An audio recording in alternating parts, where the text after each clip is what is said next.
Hello, আসসালামু আলাইকুম। আজকে আমরা চট্টগ্রাম শহর থেকে রাঙ্গামাটি উপজেলার রাজতলী বাজারে এসেছি। বন্ধের দিনে আমরা পর্যটনকে দেখার জন্য আজকে রাজতলী বাজারকে সুন্দর করে দেখার জন্য এসেছি।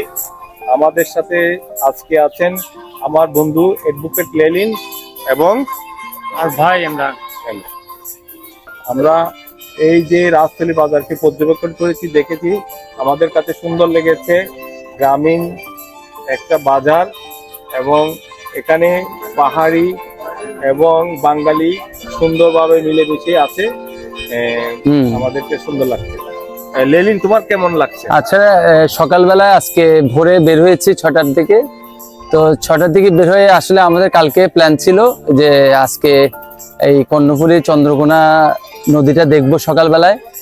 তো সেই হিসেবে আমরা চন্দ্রকোনা থেকে বাঙ্গালিহালিয়া যে একটা আছে, সেই বাঙ্গালিহালিয়া হয়ে আমরা রাজস্থলী আসলাম। তো রাজস্থলী আসছি প্রায় ঘন্টা দেড়েক হচ্ছে। এখন আমরা রাজস্থলী বাজারে এসে একটা ঝুলন্ত বহু পুরনো, মনে হয়তো 15-20 বছর আগে একটা ঝুলন্ত ব্রিজ দেখলাম। আর শহরে বাস স্টেশন থেকে নেমে যে একটা পুরনো একটা ব্রিজ ছিল সেটাও আমরা দেখলাম। পরবর্তীতে পুরনো ব্রিজ ঘুরে রাজস্থলী বাজার হয়ে আমরা ঠিক বাম দিকে চলে গিয়ে এখানে মারমা উপজাতি আছে, এখানে যারা একটু অধ্যুষিত মারমা অধ্যুষিত যারা আছে পাহাড়ি, তাদের একটা খিয়াং বা মারমার একটা যে ওদের ধর্মীয় স্থান, সেটা আমরা বিহার, সেটা আমরা গেলাম, 3 জন গেলাম। ভালো লাগলো। বিহারটা একটু পাহাড়ের উপরে, টিলার উপরে, তো এখনো নির্মাণাধীন। তো আশেপাশের কয়েকটা জায়গায় গ্রামের এদিকে ওদিক করলাম, তো ভালো লাগলো, নতুন একটা জায়গা। আর আসলে আমাদের চট্টগ্রামের পাশে এত কাছে, এত যোগাযোগ ব্যবস্থা উন্নত, সেই হিসাবে আমি মনে করি রাজস্থলীটা আসলে এইভাবে ডেভেলপ হওয়ার কথা ছিল পর্যটন বিকাশে, বা বাইরের থেকে মানুষজন আসলে আরো এটা আমার মনে হয় আর একটু বিকাশ হলে ভালো হতো। অনেকে হয়তো এই রাজস্থলী সম্পর্কে জানে না। কি বলেন আপনি শাহিন ভাই? অবশ্যই। ফয়েজ ভাই, আপনি বলেন। আমি কুকুরছড়ির ঝুলন্ত ব্রিজটা দেখে খুবই মুগ্ধ হয়েছি। এই বড়ুয়াপাড়া সংলগ্ন কুকুরছড়ি ঝুলন্ত ব্রিজ হয়ে এই বাজারে আসলাম, রাজস্থলী বাজারে। রাজস্থলী বাজারে ঘুরে বৌদ্ধ বিহার দেখলাম, বৌদ্ধ মঠ দেখলাম, গ্রামীণ অধ্যুষিত জনপদ দেখে আবার আমরা বাঙালি হয়ে চলে যাচ্ছি। আমার এই এলাকা পরিদর্শন করে এসে খুবই ভালো লাগছে। হ্যাঁ, ধন্যবাদ।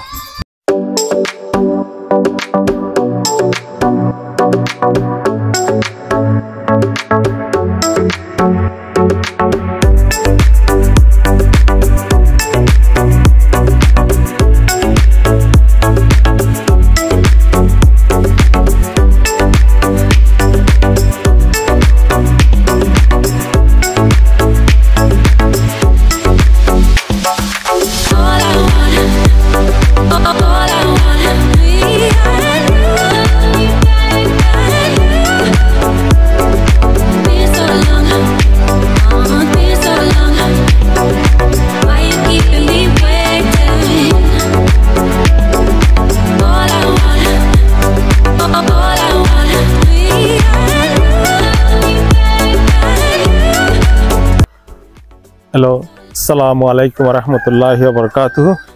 আমরা আজকে এসেছি পার্বত্য জেলা রাঙ্গামাটির রাজতলী উপজেলায়। এখানে এসে একটা ঝুলন্ত সেতুর সন্ধান পেয়েছি আমরা। এই ঝুলন্ত সেতুটা অসাধারণ লেগেছিল দূর থেকে। আমরা এসেছি সেটা পর্যবেক্ষণ করার জন্য, দেখার জন্য, সৌন্দর্য নেওয়ার জন্য। অসাধারণ একটা বিষয়। ঝুলন্ত সেতুতে আমি মেঘালয় ভ্রমণ করেছি, কিন্তু এই ঝুলন্ত সেতুটা আমার কাছে দূর থেকে অসাধারণ মনে হয়েছে, অসাধারণ একটা বিষয়। আজকে পার্বত্য অঞ্চলে আমরা সকালবেলা এসেছি এখানে সৌন্দর্য উপভোগ করার জন্য। শীতের যে শীত এবং কুয়াশাবন্ন একটা আবহাওয়া পরিবেশ ছিল, সেটার আমরা সৌন্দর্য নিব বলে এসেছি। ব্রিজটা দেখার পরে আমার অনেক মনোপ্লুত হয়েছে, আমাকে অসাধারণ লাগছে।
আমরা এসেছি রাজতলী বাজার, সেটা রাঙ্গামাটি উপজেলাধীন একটা বাজার, যেটা রাজতলী বাজার হিসেবে পরিচিত। এটা পার্বত্য এলাকার একটা বাজার। সকালবেলায় আসলে বাজারে খুব একটা মানুষ থাকে না, সন্ধ্যার দিকে মানুষজনের আনাগোনা থাকে।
you.